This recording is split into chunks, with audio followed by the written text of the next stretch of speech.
Audrey Co-Conception, bonjour.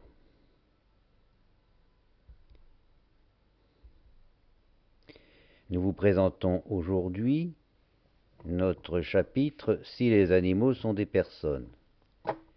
Ce chapitre se décomposera lui-même en 3 sous-parties et aujourd'hui nous allons étudier la première partie de ces 3 sous-parties, Robot bienvenu. Le dernier chapitre devrait vous en avoir persuadé. Les arguments scientifiques en faveur de la réalité d'une personnalité animale sont plus nombreux et plus crédibles, plus faciles à croire, que ceux qui font pencher du côté d'un animal robot. Je pense que vous êtes en général d'accord avec moi sur ce sujet. Mais il reste alors à répondre à 2 questions. La première, c'est de comprendre pourquoi ce qui nous paraît maintenant une évidence a été, et est toujours d'ailleurs à ce point combattu.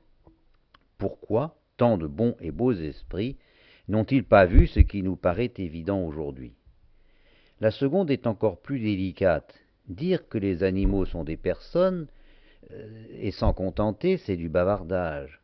Il faut voir maintenant ce que cela va changer, ou ce que cela devrait changer, dans notre manière de nous comporter à l'égard du monde animal. Tenter de répondre à ces 2 questions, voilà ce que nous allons faire au cours des 3 prochains cours et au cours de celui que nous voyons aujourd'hui. Aujourd'hui, nous répondons donc essentiellement à la question principale: pourquoi les psychologues et les éthologues ont-ils voulu des animaux robots? Comment expliquer que pendant si longtemps, et finalement contre toute évidence, des scientifiques au demeurant brillants, cultivés, aient pu ainsi nier la réalité de la personnalité animale? Pour moi, la réponse tient en un mot, c'est une question de religion. Aussi surprenant que cela pourra vous paraître, seule la religion permet d'expliquer ou de comprendre cette constance comportementale. Et pour le dire encore plus clairement, les scientifiques ont un problème avec Dieu. Avant Darwin, les choses étaient en effet assez simples. Tout le monde croyait en Dieu ou faisait semblant d'y croire. Un Dieu qui avait tout créé, d'abord les plantes, puis toutes les espèces animales, et l'homme pour finir. Mais pour Darwin, Dieu est au mieux, s'il existe, est un paresseux. Il n'a rien créé du tout, c'est la sélection naturelle qui s'en est chargée pour lui. Donc c'est au mieux un paresseux, au pire un imposteur. Il n'a rien créé, le monde s'est en quelque sorte créé tout seul. Or, un Dieu paresseux ou imposteur, est-ce bien raisonnable? Il est sans doute plus intelligent de dire qu'il n'existe pas. Dépourvus de conscience et de personnalité par exemple, les animaux se nourrissent, luttent pour survivre, copulent autant qu'ils le peuvent pour permettre à leurs gènes de durer avec eux sur les vaisseaux de leur descendance. Vous savez que c'est ceci la thèse notamment des sociobiologistes. Le but, ce qui mène le monde, c'est les gènes qui n'ont qu'un seul désir, c'est de continuer d'exister.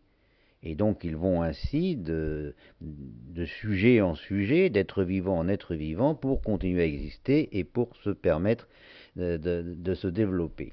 Donc les animaux ne sont rien que des machines à transporter les gènes, ils n'ont pas de conscience, pas de personnalité, et par réflexe en quelque sorte, par le produit de la sélection naturelle, ils n'ont qu'un seul désir, c'est de manger et de se reproduire, afin d'accomplir la volonté des gènes.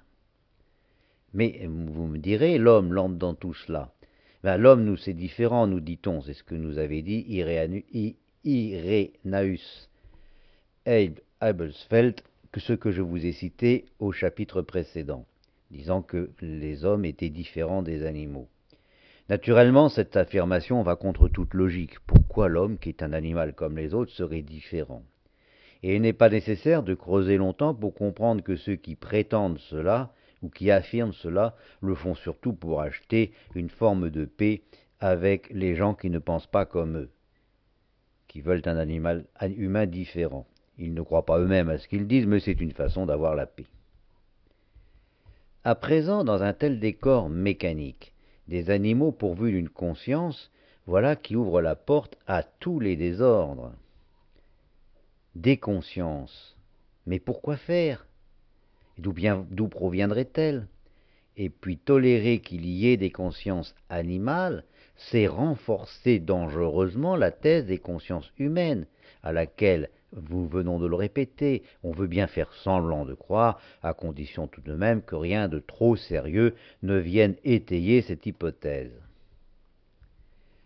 Car tant de consciences, animales ou humaines, voilà qui pose un problème.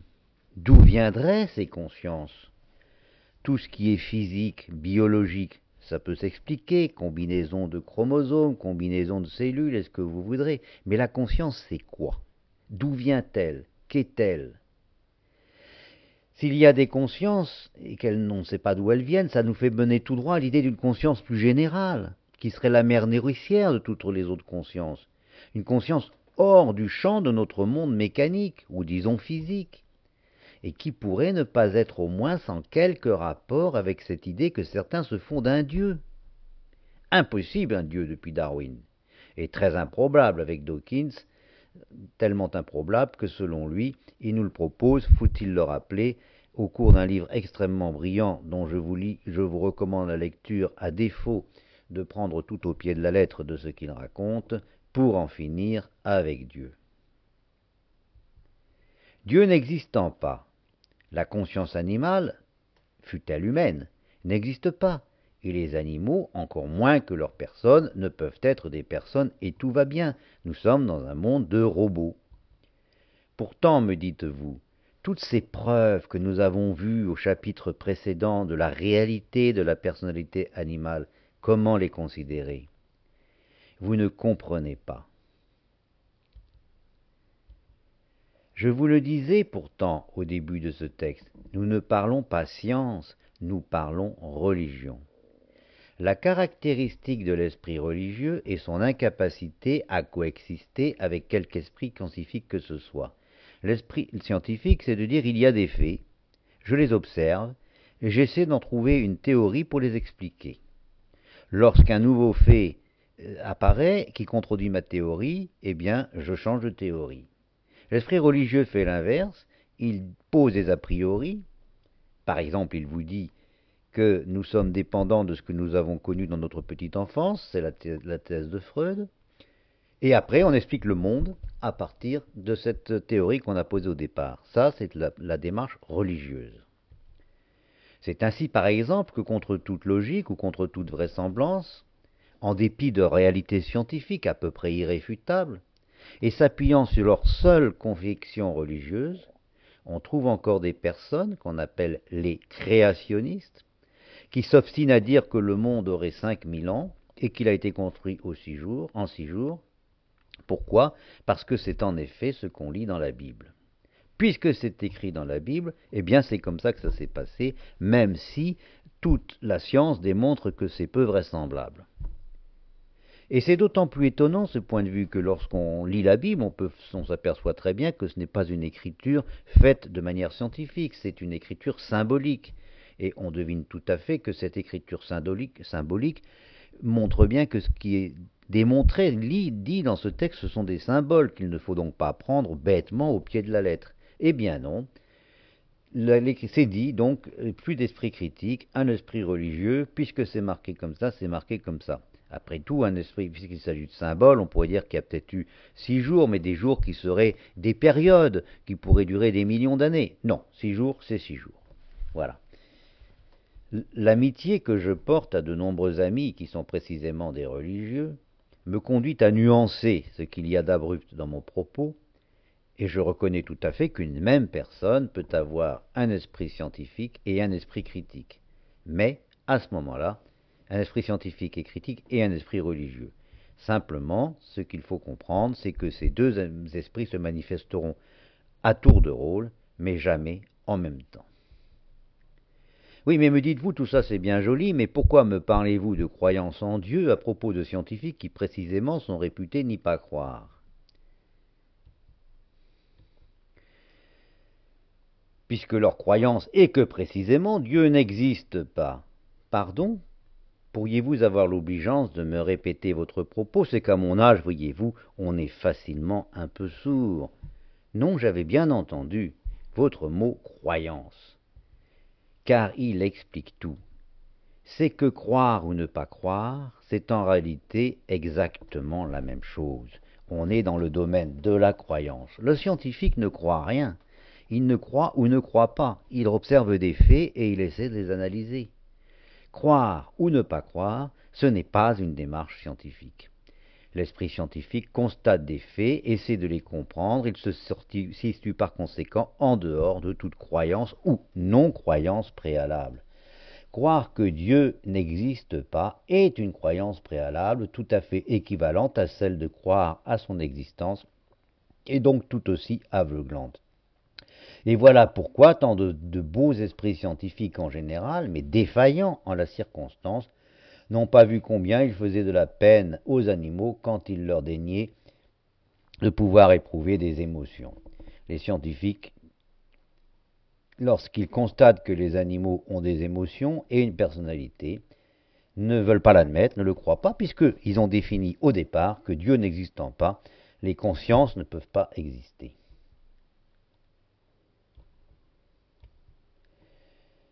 Et le problème, si vous voulez, c'est que des animaux robots, voilà, qui plaît bien aux scientifiques, mais qui plaît finalement aussi à beaucoup de gens.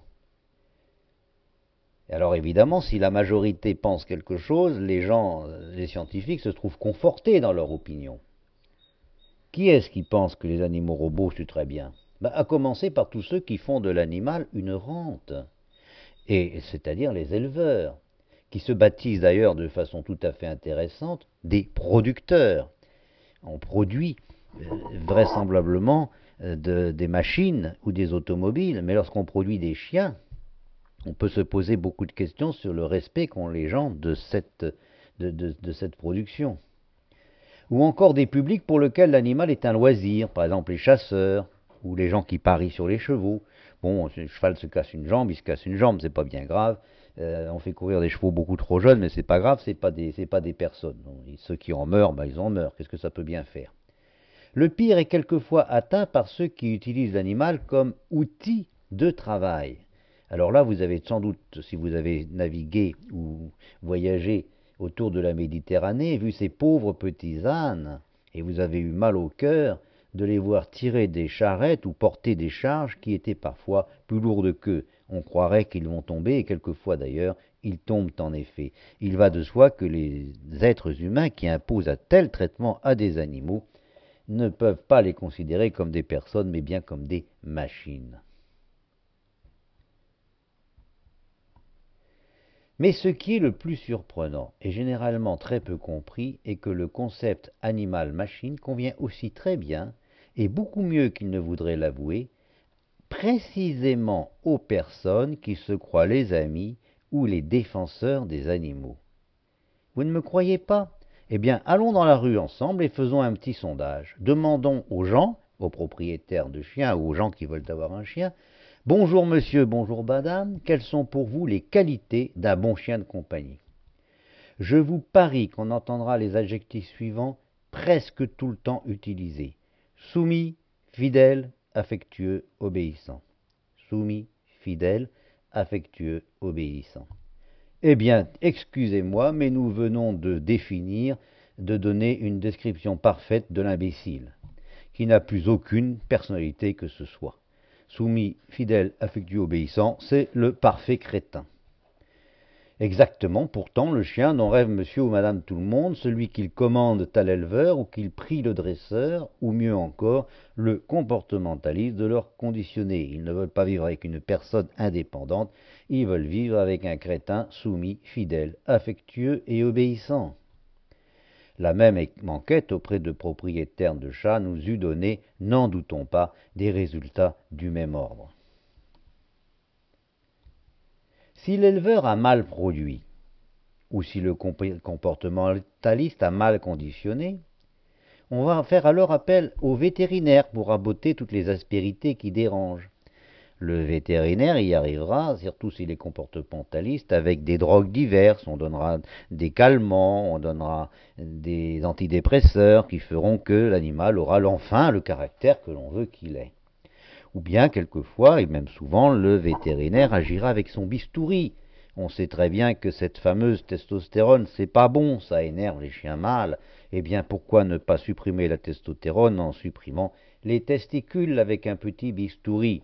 C'est que vous savez, beaucoup de propriétaires sont tout à fait disposés, vous disent-ils, à aimer leur animal comme il est, mais seulement après que ce dernier ait été un petit peu raccourci, castré, cette dernière cruauté pouvant d'ailleurs s'appliquer tout autant aux mâles qu'aux femelles. Naturellement, ces personnes vont trouver tout un aéropage de professionnels, des éleveurs, des vétérinaires et des éducateurs pour leur dire qu'ils ont fait le bon choix. Castrer un mâle, ça enlève son agressivité, castrer une femelle, ça enlève tous les problèmes liés à la sexualité. C'est très bien de les castrer, c'est tout à fait très bien. En réalité, les uns et les autres, ce qu'ils pensent, c'est que les animaux castrés ne vont pas se reproduire et que cela laisse à l'élevage le monopole de la production des chiens, mais c'est un sujet sur lequel je reviendrai. Pourtant, si les uns et les autres considéraient vraiment que les animaux sont des personnes à part entière, ils devraient choisir. Soit on n'ampute pas les animaux, soit dans toutes sortes de cas, on ampute aussi les humains. Parce que les critères qui sont valables pour l'amputation des animaux valent tout à fait pour les humains. Donc soit on ampute tout le monde, soit on n'ampute personne. Je ne vois pas pourquoi on devrait faire un traitement réservé exclusivement aux animaux. Alors on vous dira aussi que la castration n'a pas pour seul avantage de toujours plus rapprocher l'animal d'une peluche imbécile, à peine animée. Elle réduit à néant toute velléité de vie sexuelle et tout risque lié à la vie sexuelle, c'est-à-dire la reproduction. On vous explique doctement que les animaux ne fonctionnent pas comme nous. Vous trouverez dans des livres écrits par des vétérinaires ou par des éducateurs vétérinaires que les animaux, la sexualité des animaux n'a rien à voir avec la nôtre et qu'ils n'ont pas besoin de vie sexuelle. Pas comme nous. Ne peut-on dire plus clairement que l'on est en train de dénier le concept de personne à l'animal? Dans ce domaine, les Japonais nous apparaissent bien comme des précurseurs. La compagnie animale, c'est bien, mais c'est une compagnie à temps plein. On a l'animal tout le temps sur le dos. Ce qui serait beaucoup plus agréable, c'est un animal à épisode. Ce serait quand même moins contraignant. Et là-bas, pour cela, sont proposées deux solutions. La première est celle d'animaux parfaitement dressés, c'est-à-dire en réalité conditionnés, que l'on loue pour une heure ou la demi-journée. Alors c'est le plaisir de se promener de l'autre côté d'une laisse que l'on peut quitter dès que l'ennui se fait sentir en rendant l'animal loué au loueur. Mais il y a mieux encore que l'animal loué. C'est l'authentique robot que l'on programme selon ses désirs et les Japonais vous proposent sur le marché des robots chiens qui ressemblent à des chiens presque plus que des chiens eux-mêmes.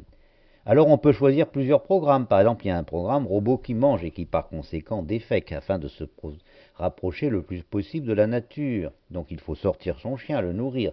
Mais c'est un peu embêtant. Alors il y a un autre programme avec robot qui ne mange pas et qui donc ça vous épargne les contraintes alimentaires et les sorties.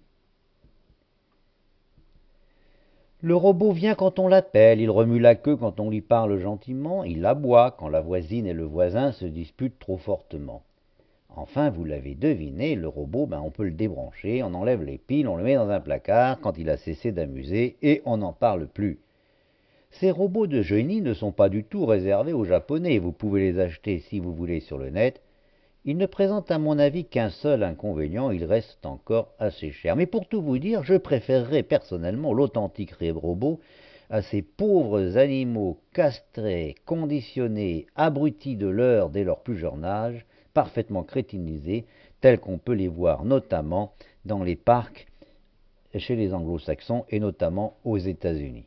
Ces pauvres animaux tous raccourcis, tous crétinisés, tous pareils, tous complètement conditionnés, me font vraiment mal au cœur et à tout prendre, je préfère encore les robots japonais.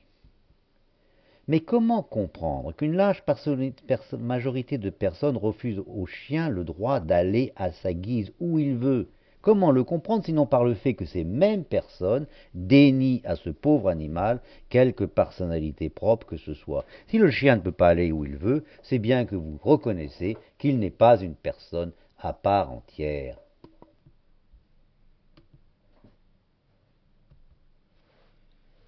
Mais comment les partisans ont donc-ils pu s'accommoder de cet animal robot?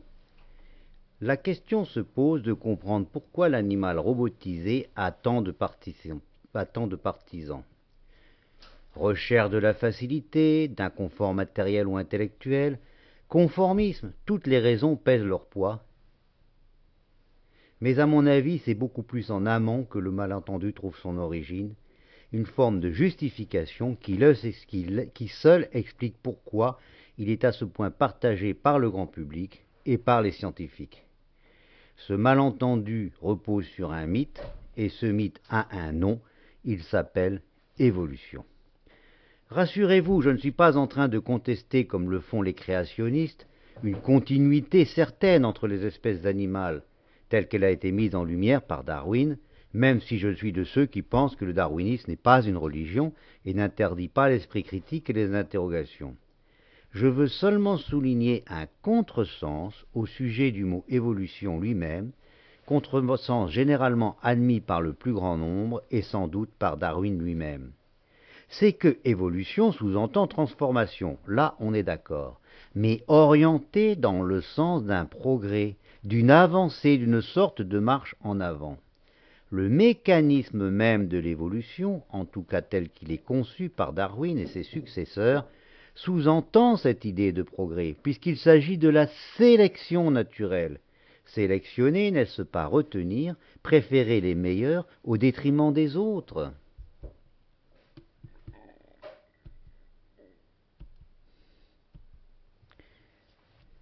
En clair, l'idée c'est que le hasard produit du bon et du mauvais, ou si vous préférez, du bon et du moins bon.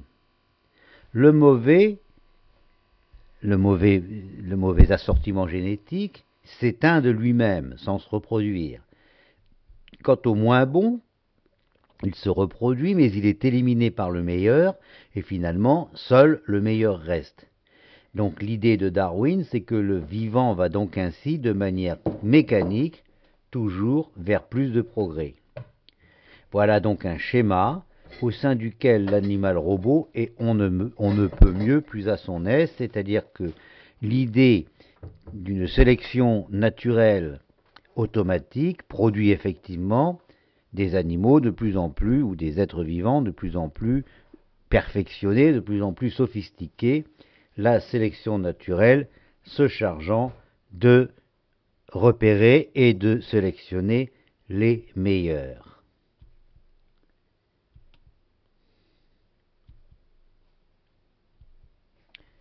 L'histoire de la vie, c'est quoi finalement, dans cette conception? Eh bien, on commence par des organismes monocellulaires. Ces organismes monocellulaires se complexifient et petit à petit deviennent de plus en plus évolués pour arriver aux animaux, les plantes d'abord, les animaux ensuite, à la fin les mammifères, et à la fin cette espèce de perfection que représenterait l'homme.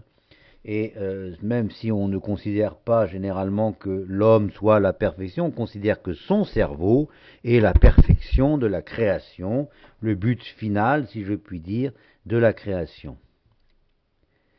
Ce qu'il y a de bizarre dans cette conception, c'est que si vous y réfléchissez bien, on est fort proche de celle de la Genèse, de la Bible.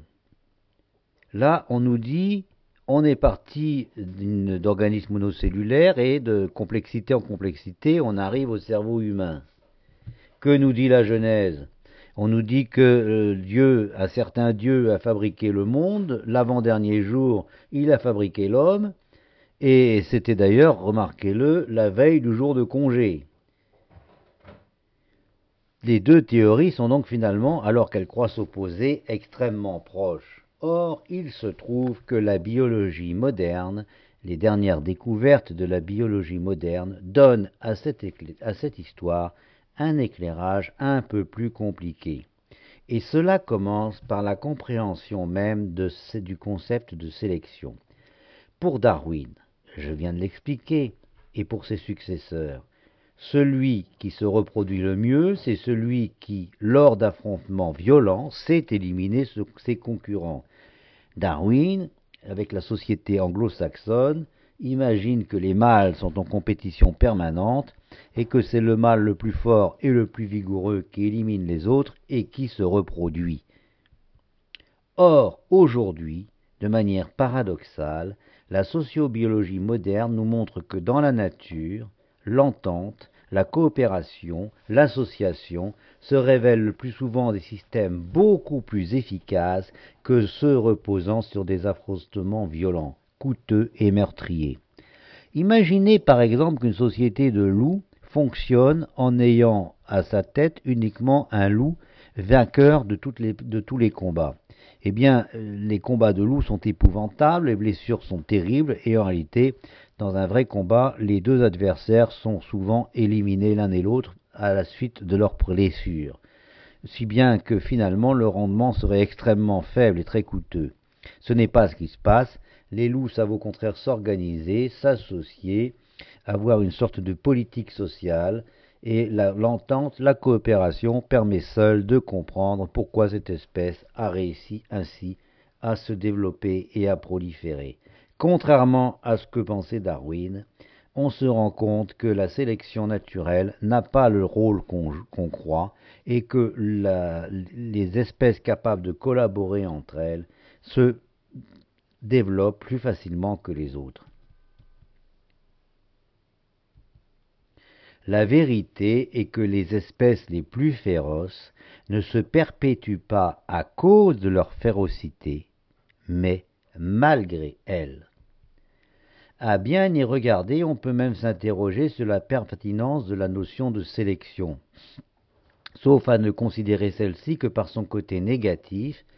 Au contraire de ce que pensait Darwin, la nature ne choisit pas les meilleurs, ni même les mieux adaptés à leur environnement. Elle élimine tout au plus, effectivement sans pitié, ceux qui ne s'adaptent pas. Cela est si vrai qu'on pourrait soutenir que la sélection naturelle ne joue aucun rôle actif dans le processus d'évolution, et nombreux sont les biologistes aujourd'hui à défendre ce point de vue. Pourquoi dans ce cas, me direz-vous, les espèces se transforment-elles? Il n'y a que deux réponses à cela. La première serait qu'elles ne se transforment pas, ou se transforment seulement à la marge, et que l'évolution serait alors envisagée de manière beaucoup plus restrictive qu'on ne l'envisage en général. La seconde est de conclure qu'il s'agit du seul résultat de recombinaisons qui se produisent en permanence sans cesse, tout le temps, et sans doute on le pense aujourd'hui, même en dehors de la reproduction sexuée des gènes. Je m'explique. Les biologistes aujourd'hui pensent que les gènes se recombinent sans arrêt, tout le temps, dans tous les sens, avec des accidents génétiques, c'est vrai, mais avec peut-être ce que nous ne savons pas, et ce que Darwin ne croyait pas, la possibilité qu'il y ait des recombinaisons de gènes et des introductions de gènes dans les génomes en dehors de la reproduction sexuée, ce qui permettrait que sans même que l'on s'en rende compte, à l'heure où je vous parle, il se crée peut-être de nouvelles espèces, y compris peut-être de nouvelles espèces humaines, alors même que nous ne pouvons pas nous en rendre compte, et alors même que nous croyons qu'on va vers une diminution de nombre des espèces. C'est certainement absurde. Il disparaît des espèces tous les jours, depuis toujours, et il en apparaît sans doute tous les jours, depuis toujours, à cause de la recombinaison génétique, et peut-être même que l'espèce humaine comporte des éléments mutants aujourd'hui, alors même que nous sommes absolument incapables de nous en rendre compte. Ce que je vous dis là peut vous paraître de la fiction, mais c'est en tout cas ce que démontrent de nombreux biologistes modernes. C'est vrai, je suis d'accord avec vous, cette explication peine à tout expliquer, et elle soulève autant de questions qu'elle n'apporte de réponses. Je l'ai d'ailleurs déjà souvent dit, je n'y reviens pas. Retenons seulement pour le moment que les recombinaisons génétiques et les accidents qui peuvent leur être liés sont réputés avoir pour effet la production d'espèces et d'individus dont les moins adaptés, ou éventuellement ceux qui ne sont pas adaptés du tout, sont en effet éliminés. Quant aux autres, eh bien, ils se débrouillent comme ils peuvent, au sein de ce qu'on appelle des niches écologiques qui leur conviennent à peu près, ou en tout cas pendant une certaine durée. Un niveau trop faible d'adaptation conduit à disparaître, mais sachez bien qu'un niveau trop élevé ne vaut guère mieux. Les espèces trop adaptées à leur environnement sont beaucoup plus fragiles qu'on ne le croit.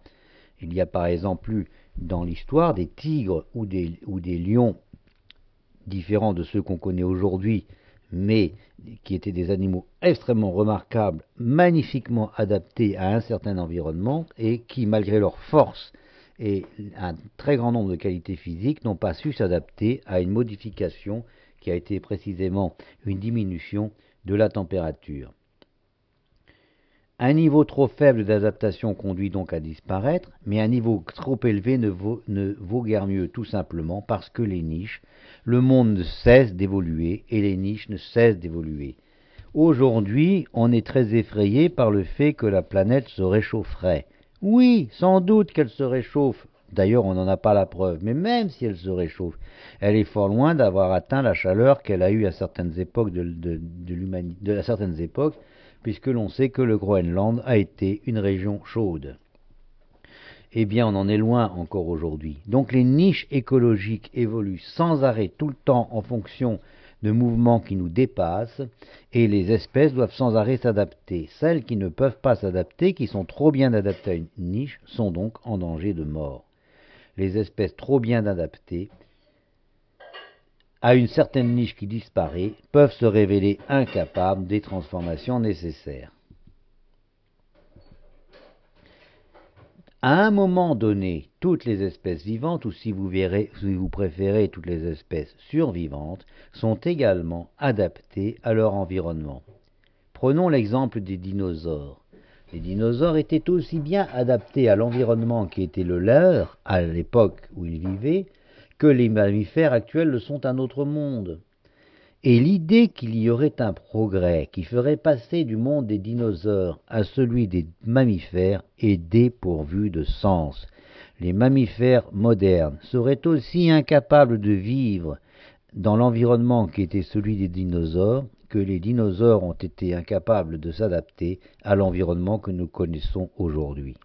Il faut bien avoir cela en tête, il n'y a pas de progrès, mais une adaptation permanente à des environnements qui se transforment. Et il y a une autre conséquence à cela, c'est que beaucoup d'entre nous, et Darwin en particulier, pensaient que certaines espèces étaient donc en quelque sorte plus anciennes, on dit plus primitives que d'autres. On va vous dire par exemple que les crocodiles, qui étaient des animaux très anciens, sont plus anciens que les chevaux modernes, parce qu'à l'époque où les crocodiles existaient déjà, les chevaux ressemblaient à des cochons d'Inde. Et donc on va avoir cette idée que les crocodiles ont moins évolué, puisqu'ils étaient à peu près identiques à ceux qu'ils sont aujourd'hui, ils ont moins évolué que les chevaux, puisque les chevaux sont passés du cochon d'Inde au cheval de course moderne. Et on vous dira que le crocodile est plus primitif que le cheval. Eh bien, en réalité, cette analyse est simplement absurde, c'est seulement une illusion d'optique. Il y a exactement la même distance entre le crocodile préhistorique et les crocodiles modernes que celle que l'on croit observer qui conduit de l'ancêtre du cheval aux vedettes de nos tiercés. Les gènes se combinent en permanence, les transformations sont constantes et cela ne correspond à aucune sorte de progrès. Les survivants d'une époque donnée n'étant ni mieux ni moins adaptés à leur environnement que ceux des époques qui les ont précédés. Mais il y a pire. Non seulement il n'y a pas d'évolution, mais c'est peut-être même exactement le contraire. Prenons un exemple. Chacun sait que les Indiens d'Amérique, les habitants du Nouveau Monde, ont été décimés lors de l'arrivée des colonisateurs blancs. Maintenant réfléchissez. Si méchants qu'étaient ces colonisateurs, et je suis d'accord avec vous qu'ils étaient très méchants, l'Amérique c'était immense, et ils étaient très peu nombreux, il fallait 5, 6, 7, 8, 10 ans pour aller d'un territoire à l'autre. Comment voulez-vous qu'en si peu de temps, des gens aussi peu nombreux aient pu tuer autant d'Indiens répartis sur un aussi grand territoire? possible, même en étant très méchants. Ils ne pouvaient pas tuer au sein d'espaces aussi étendus autant de personnes à la fois. Aujourd'hui, avec les moyens modernes et les avions, etc., on le pourrait sans doute, mais à l'époque, les pauvres conquistadors étaient incapables de tuer tout cela. Donc les Indiens du Nouveau Monde sont effectivement morts un peu par les armes des conquérants blancs, mais beaucoup plus, et là de manière massive, par les maladies que ces conquérants amenaient avec eux. Mais pourquoi ces mêmes maladies qui déclenchaient chez les Blancs des rhumes, bon, allez, à la rigueur des grippes, tuaient sans pitié les habitants de Nouveau Monde? L'analyse génétique a démontré que l'ensemble des peuples qui vivaient aux États-Unis, en Amérique, avant l'arrivée des Blancs, étaient tous les descendants de deux poignées d'individus en nombre limité qui avaient traversé l'Arctique pour passer de l'Asie vers l'Amérique. Donc deux périodes de population, deux tribus, si vous voulez, composées peut-être chaque fois de 10 à 150 individus qui ont traversé l'Arctique, à un moment sans doute où il n'était pas gelé, et qui ont colonisé le Nouveau Monde du nord vers le sud. Le peuplement s'est donc fait du nord vers le sud et les populations qui étaient isolées géographiquement se sont diversifiées, créant des types morphologiques selon la description qu'on a donnée Darwin lui-même. Lorsque des populations sont isolées et se reproduisent entre elles, elles créent des types morphologiques différenciés, distincts. Mais cette différence n'était qu'apparente. En réalité, dès le point de départ, le génome était celui des 150 ou des deux groupes de 150 individus qui avaient traversé. Et par conséquent, ce génome était singulièrement pauvre dès le départ. Si pauvre qu'en réalité, il s'est révélé complètement démuni face à des agressions qui faisaient à peine tousser les habitants de notre vieux continent. N'en tirons aucun sentiment de supériorité, cependant. L'appauvrissement du génome des populations d'une espèce n'est pas l'exception, c'est la règle. Et oui, c'est que la sélection n'est qu'une victoire de façade. L'élimination des plus faibles, c'est aussi l'élimination des gènes les plus faibles. Les vainqueurs se retrouvent entre eux, dans un splendide isolement parfaitement mortifère, car la variabilité génétique est perdue. Le fait d'appauvrir le génome conduit invariablement au développement de maladies génétiques ou encore à un génome appauvri incapable de résister à certaines agressions. Donc, cela peut faire disparaître des races entières, voire l'espèce elle-même. On appelle cela l'impasse génétique et l'on peut dire que toutes les espèces animales, la nôtre y compris, sont de ce point de vue des impasses génétiques. Et toutes les espèces, y compris la nôtre, sont des impasses génétiques. Cela est si vrai qu'il est peut-être inutile de rechercher ailleurs, par exemple par l'explication de la chute d'un météorite ou d'un changement climatique, une explication à la disparition des dinosaures. On pense qu'ils ont vécu il y a 200 millions d'années et qu'ils ont duré environ 65 millions d'années, ce qui est extraordinaire. Car lorsqu'on fait le calcul mathématique de l'appauvrissement du génome que cela représentait, c'est extraordinaire qu'ils aient pu vivre 65 millions d'années.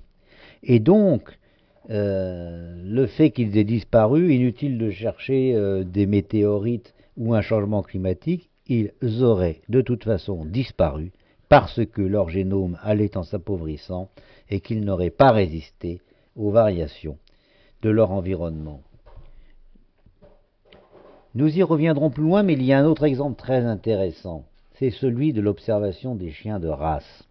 On vous dit toujours que le chien de race présente telle qualité par rapport aux pauvres bâtards, mais savez-vous qu'en réalité, c'est absolument faux.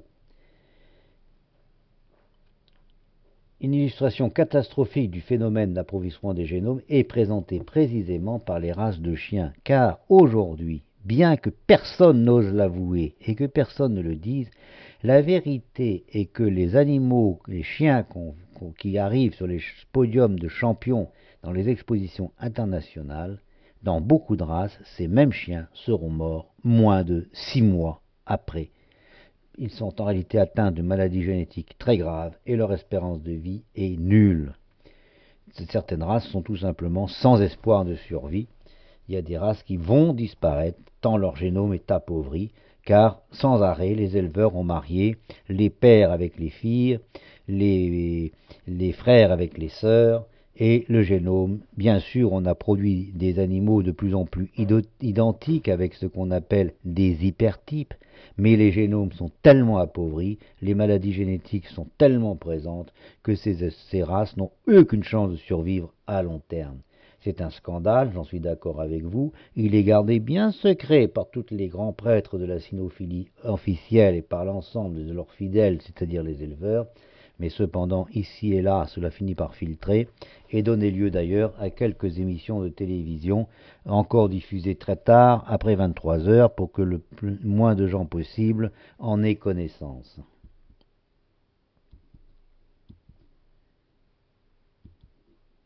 L'animal robot, qui aurait donc été une mécanique raffinée, s'il existait en tant que tel, ne serait donc pas, comme le pensait Darwin, le produit d'une sélection rigoureuse et naturelle, l'étape ultime de l'évolution, il serait en réalité l'impasse de l'évolution. C'était donc la première partie de notre cours. Si les animaux sont des personnes, robots bienvenus, nous allons nous rencontrer bientôt pour les 2 autres parties. Je vous remercie de votre attention. À bientôt.